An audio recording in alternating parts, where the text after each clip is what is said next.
Hey guys, it's Dan, aka Profit Chipboard here, and I'm here with my week 3 IPBL match. We'll be up kind of on time, i.e. a week late, that counts as on time for me, right? It's against Ty.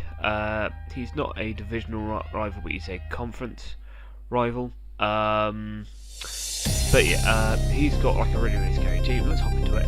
As you can see, he's brought Mesprit, Quagsire, Tentacruel, Kyurem Black, Arcanine, and Landorus Eye.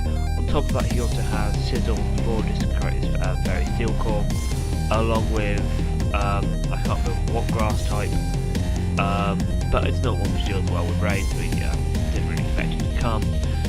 And on top of that, he has a Greninja and a couple other mons, but they didn't come. To be honest, I'm not going to go into this in too much detail as he has dropped, spoiler alert. But yeah, a couple of things when I look at his team. His only real good answers to rain are the Tentacruel, when it's for death, the Florges, for Quagsire, so I'm kind of expecting all three of them to come. He doesn't have a fighting type, so he kind of loses to Curflax, in sort of, he can't break me with his Arcanine or his Kyurem. Arcanine's a big threat defensively for my team. My team still does not appreciate fire electric coverage, but I have ways of kind of dealing with that. His hazard control is reasonable. It's Tentacruel and a couple, and maybe Sizzle, but his team is quite rich in rocks. He has Vacuum Black, which I don't have a switching for. Yeah, so basically the way I thought about this team building wise is he has good answers to rain. He will have to bring them. So let's try and bring things which kind of capitalise on that. Yeah, and so I've brought Hippowdon. It's supposed to be Sand Force. Spoilers, accidentally being Sandstream, which is stupid because Landoi has to have Sand Force. With rocks, Toxic, I believe, Earthquake, and Recover. Or Slack on, don't get Recover. Mixed defensive, pretty standard, gets up rocks. A couple of things on his team, but gets also decent damage on some stuff. Then I have a Fighting DNC Fundy with Nasty Block, fair amount of bulk, Nasty Block T-Bolt, HP Ice. This has enough coverage to hit everything on his team. Max speed, so I speed tie over Lando, and if I get to plus 2 and a few bits a week and bits just smacks his team. Also, I know this thing gets wolfed by an unaware Spadef Quagsire, but if he brings unaware Spadef Quagsire, he loses Kingdra. And there's no reason for him to bring this one that is his rain answer, because his rain answer won't be forced, because I have, as you can see here, and as you know, let's have a Stealer. This thing has Flame Charge, Life Orb, Heavy Slam, Energy Ball, and Earthquake. Again, hits his entire team. If I get to +1/+1, he's really going to be struggling to revenge me, and it's going to basically blow a big hole in his team. It won't basically sweep the whole. This is more of a breaker than a sweeper. This is why I'm giving it a rifle. But yeah, hopefully this thing can break his team. Snorlax, biggest win con. I'm actually not Curse Restlax, I'm Curse Recycle Figgy Berry Lax with Earthquake and... No, not Earthquake, I think Fire Punch. Earthquake or Fire Punch, can't remember which. And Facade. Because I kind of expect him to Toxic me. He doesn't have many knockoff users, so I don't have to worry too much about my Berry knockoff.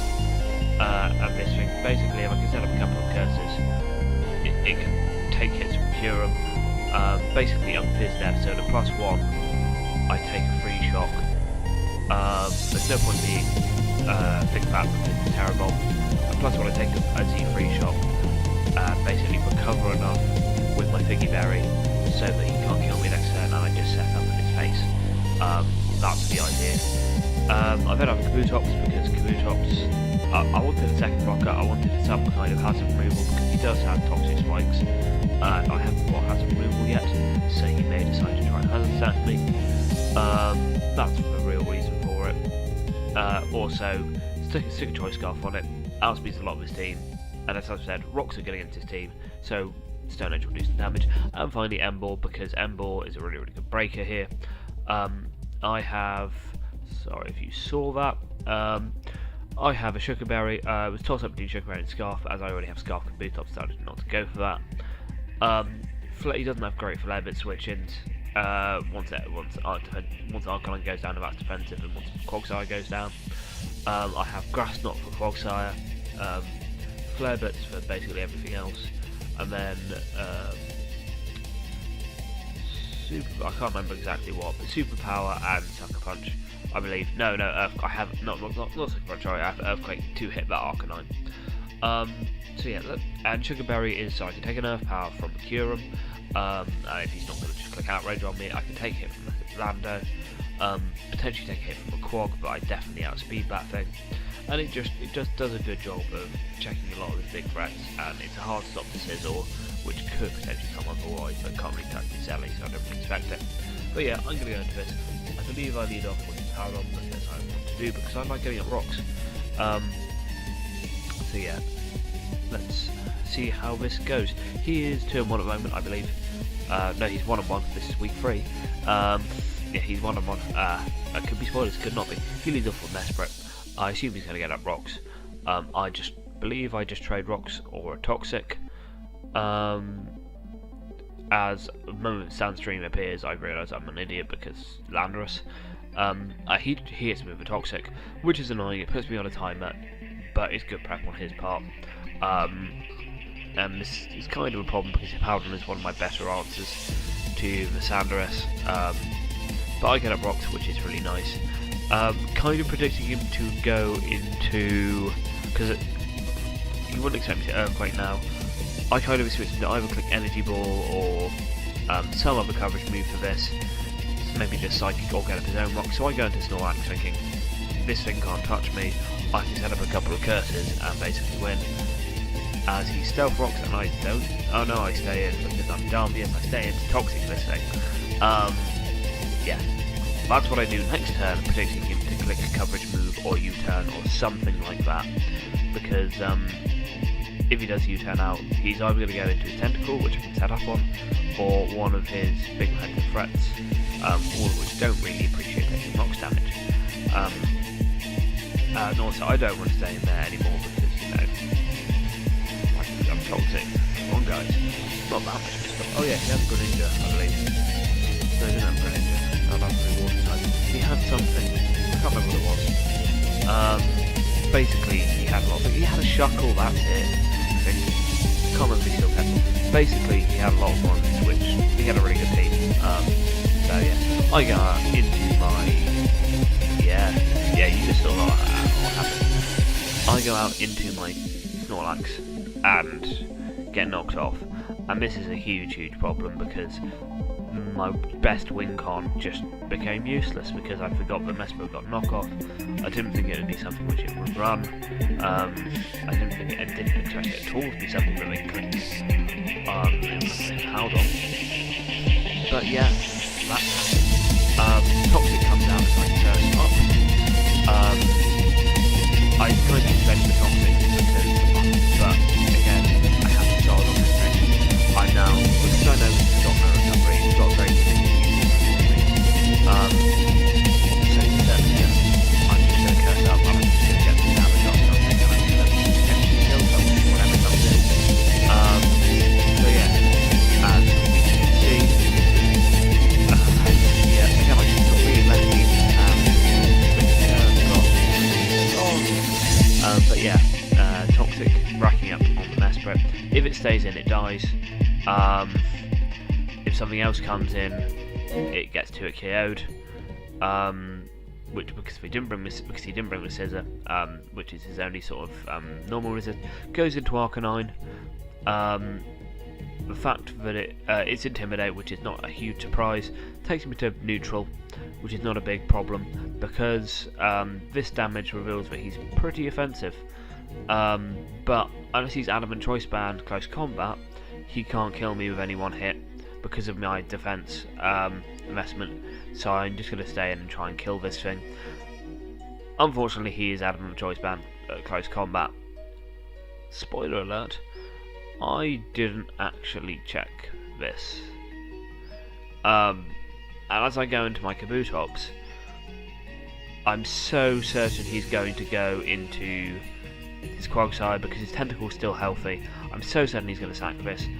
I just Rapid Spin because I want to get rocks off my side. And I don't kill him with Rapid Spin. I'm a moron.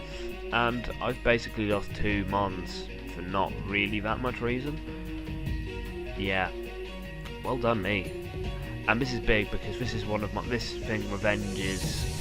This is my only thing which doesn't have to hit a Focus Blast or Burn It Z move to revenge the Kyurem. I don't want to take advantage of close combat, so I'm just going to kill this thing off with T-Bolt. It is what it is. And now it's even-ish at the moment. I've taken out the Arcanine, which was a big threat.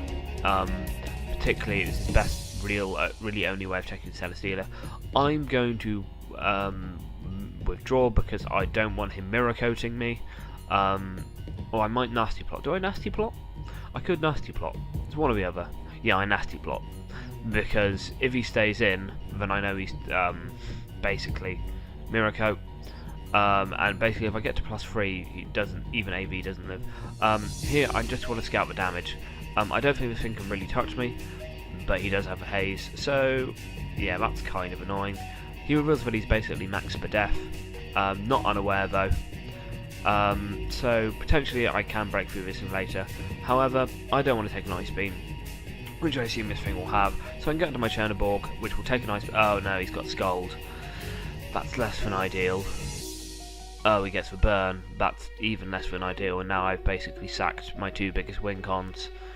Or 2 of my biggest win cons in sort of the first 5 turns. Which is, you know, a problem. So I'm just going to click Seed Bomb here. It will hurt whatever comes in. It will still kill a Quagsire, even mine burned, really, because Celesteela is strong. Get a nice bit of damage off on the Tentacle. Does reveal to be Spadef.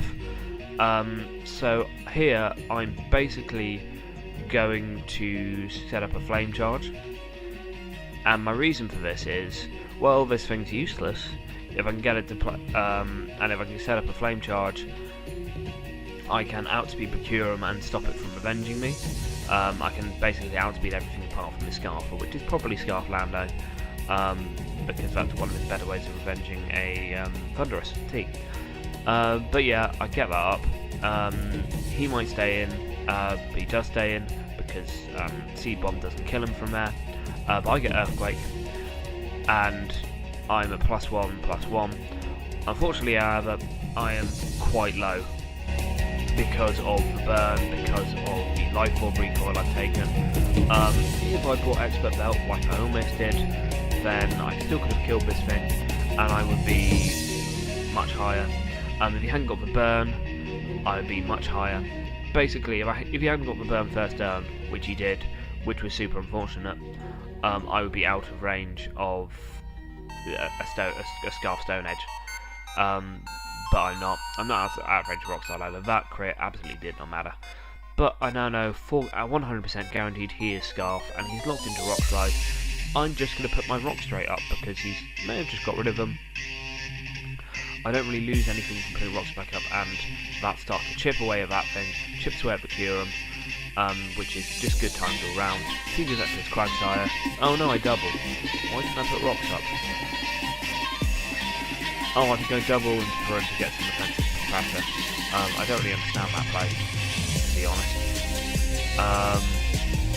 But yeah, I can actually put up.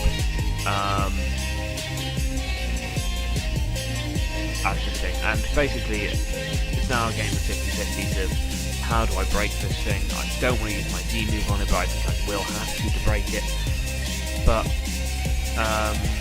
yeah, so I think the Z Focus Blast. Oh no, I think I took the Focus Blast, just regular, to get some damage on this thing.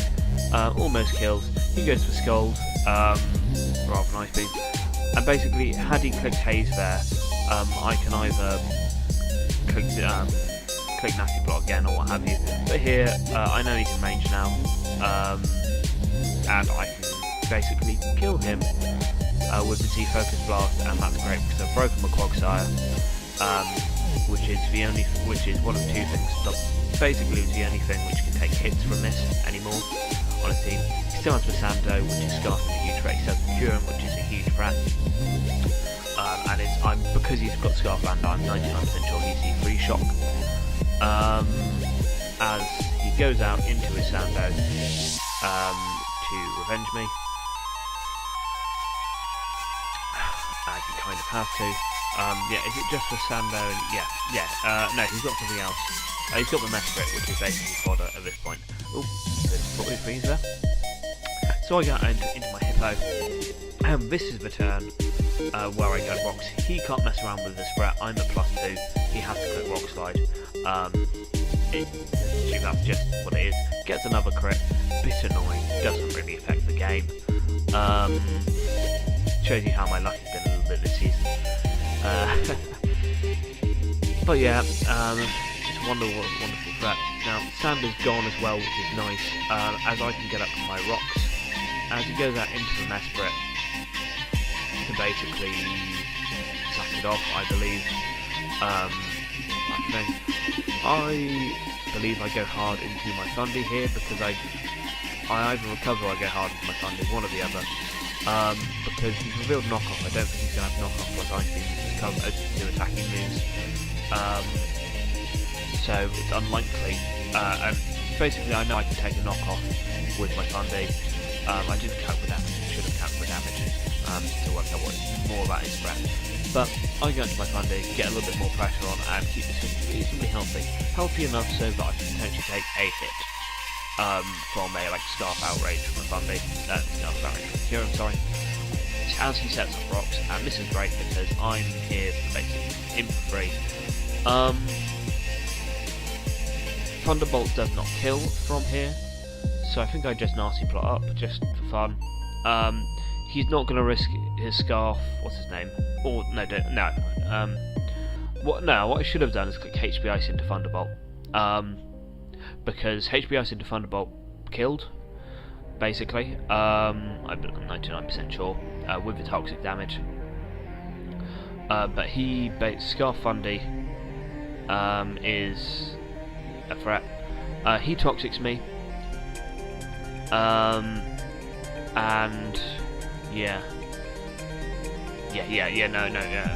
into HB Ice plus Thunderbolt would have killed, and that also would have prevented him from switching into his Lando if he tried to get really cheeky. But yeah, I kill off Scarlet here. Should have HB Ice that turn 100%. In case, he tried to get cheeky. As he goes out into Kyurem, and this is quite a nice play. He knows exactly what he's doing here. I can't switch into this thing. I know I outspeed it. I kind of have to click Focus Blast, and Focus Blast doesn't do all that much to a Lando, so he baits that to get the toxic damage so that I'm in range of Rocks. It's good playing from him. His Goku's still on, his Goku was still at full health, so you knew absolutely could take this. If I'd HB Iced, basically to just get a little bit of chip off, it would have been very, very bad for him, but I thought it was better just to attack what's in front of me and make him revenge me, because he has to lock himself into a move, and as you can see, he's locked himself into Sludge Wave, and this means I can do one of two things. If he basically, because he locked himself into Sludge Wave, he can't basically kill either of my two mons, so he can either sack this to whatever comes out and then go into his Curum to revenge, or he can go into the Curum, take whatever hit's going to come into it, come out and hit it, and then basically try and win with Scarf Lando, which he has a very good chance of doing with Earth Power, because of the Sound Force boost that my Hippowdon will give him. Also because my Hippowdon doesn't have ice coverage. So here, I think, well, I am Sugarberry on my Emboar, so I can take a hit from this thing. So if I can get him to sack his Curum by bluffing that I'm Scarf, because if he sacks this thing and I'm Scarf Emboar, he loses. So I'm going to try and bluff the Scarf Emboar to win, and that lets me potentially win the game. From a point where I was thinking, oh no, I've messed this up, I've sacked my 2 biggest win cons. If I was Flame Charge, I potentially won this game as well. Which Flame Charge, which I almost brought, which is annoying. But 2 Flame Charges is a bit new. But yeah, he goes on to his cure, and because of the rocks damage, I sort of am still at really, really good health after this Flare Blitz recoil. I was half tempted to click Superpower, but if he stayed in and clicked Sludge Wave, I'm then at -1 defense, and potentially after another rock switch in, I'm sort of quite in range of things, and basically it puts me in a bad situation if he stays in. Whereas Flare Blitz, I guarantee pick up a kill, and worst case stuff, I get differential. And because I have the Sugar Berry, I live this guaranteed 100% because he's not Life Orb. Tasty, tasty damage because I do have some Spin F on this as well. And I pick up a kill with Emboar, and that is a 2-0 victory to me. GG to Ty. Little bit of hacks, but nothing game defining, very thankfully. And it came down to basically a 50-50, and unfortunately for him, he got that wrong. He played the right plays if I was indeed Scarf, but if I wasn't, obviously he was, not ideal for him. But yeah, I'm now turn 1, which is nice, good position to be in after a disappointing last week. And